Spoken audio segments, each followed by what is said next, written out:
Windrose already has over 100 mods, and I feel like most players have no idea. In today's video, I'm going to show you guys top 5 mods that you should absolutely have installed from day one. And every single one of these installs will be one click through the CurseForge app. No extra tools, no complicated setup, just install and play. So diving into the first mod brings us to one that I know a lot of players can relate to, and that is the stack size for items in Windrose. Default here in early access is really low for some items that you get an abundance of. Things like wood or stone or fiber. Basically, you're going to get an abundance of these and you're going to constantly have a stacked down inventory very quickly. Well, this mod directly helps that by increasing the stack size for basically every item in the game. It will allow you to carry over like 100 fiber. It will allow you to carry over 100 wood, over 100 stone in one stack, just drastically reducing the amount of stacks of that same item you have inside of your inventory. And as we can check out the mod here in the CurseForge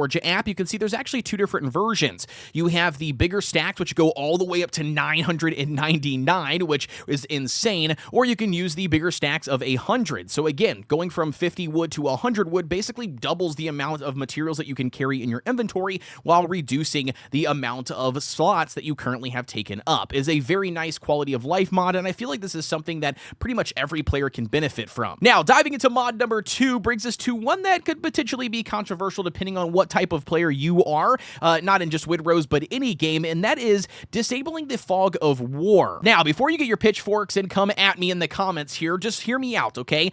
This mod will disable the fog of war to allow you to see all of the islands in your world and where they're located, okay? What it does not do is it does not reveal the entire island. It does not show you all the points of interest by default. You still have to travel to that island to uncover its secrets and what's all there, okay? So it doesn't, spoil that part for you. The only thing it does is just allow you to see your entire map where other islands are, including the second and third biome. So if you want to traverse to those early before the quest line takes you there, or maybe you just would like to see which direction you would like to sail to so you're not wasting your time, again, it's a big, huge quality of life mod. This one has over 9,400 downloads currently, and it's as simple as clicking the install button once again in the CurseForge app to do the install. Make sure your game is shut down, restart the game, and then boom, bada bing, you've officially disabled the fog of war, and you can now see where you're headed. Now, mod number 3 is for all my builders out there, and it honestly becomes really obvious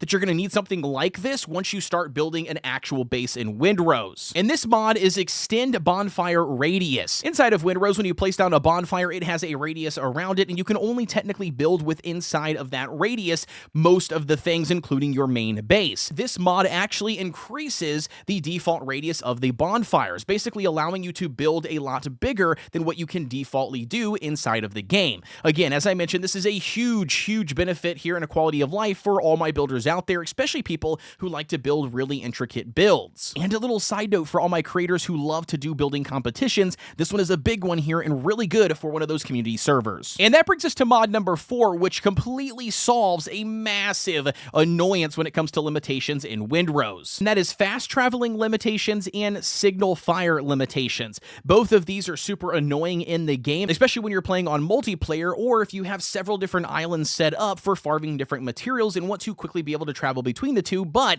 you're already capped down on your fast traveling point. And that's where the custom fast travel and signal fire building limits mod comes into play here for CurseForge. Again, very self-explanatory. All you have to do is click install to download it. Over 2,000 people have already done so, and you can see here that it basically gives you different versions and options. You have the option to set it to where it allows you to build 10 by default fast travel buildings and 10 signal fires, or you can allow all the way up to building 999 fast traveling bells or 999 signaling fire buildings. I feel like most players can resonate with this one because it's just one of those limitations that are super annoying and seems to be very prevalent in a lot of these types of games where you have massive open world exploration, but then for whatever reason they lock you down to 10 fast traveling points by default. And I think it really just allows players to just build the world that they desire by being able to place down the fast traveling points to certain areas, either whether that's to different islands to farm resources or, to different bases for a full community. And speaking on building, this brings us to mod number 5, and this one is a big one,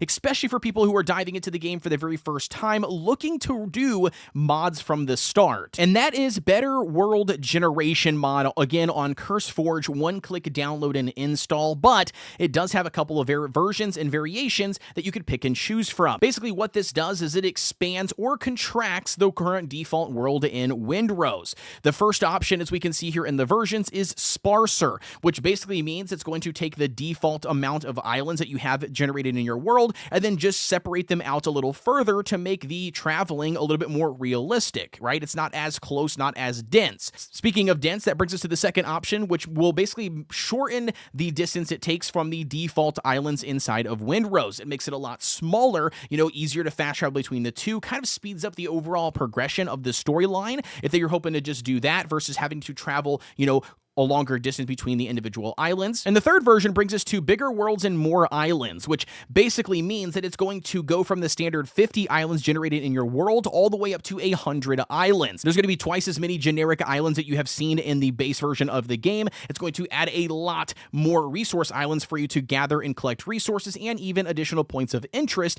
again, copied from other islands to just make the world more expansive, give you a lot more resource opportunities, and give you a lot more game time in general if you find the base version of the game a little too short. And one important thing to note about this mod is that once you install it, keep it installed, okay, for that entire play session or playthrough on that save. Reason being is the mod recommends to do that, not to remove it halfway through, because you definitely don't want it messing with anything that you've already accomplished or achieved, especially if it's been on one of the islands that were generated utilizing the mod, because once you uninstall it, the island would probably disappear and, everything on it disappear, basically just cause a lot of issues. So again, if you're going to utilize this one, put it on a brand new save and don't take it off or remove it until you're completely finished with the playthrough. Oh, and one more thing I wanted to share is that CurseForge is actually running a mod contest right now for a total prize of $3,000. It's running all the way until, I believe, May 18th is the last day to actually enter your mod. So if you guys like to mod and you enjoy playing Windrose or other games like this, absolutely check out the link down below in the description to the Discord. It will give you all the details and info that you need about the contest so you guys can enter in now. All 5 of these mods are absolutely free via the CurseForge app. They're one-click simple install by hitting the install button, selecting whichever version that you want for it, and then loading up the game. I went with these 5 mods because I think they do a very good job of providing a quality of life without completely changing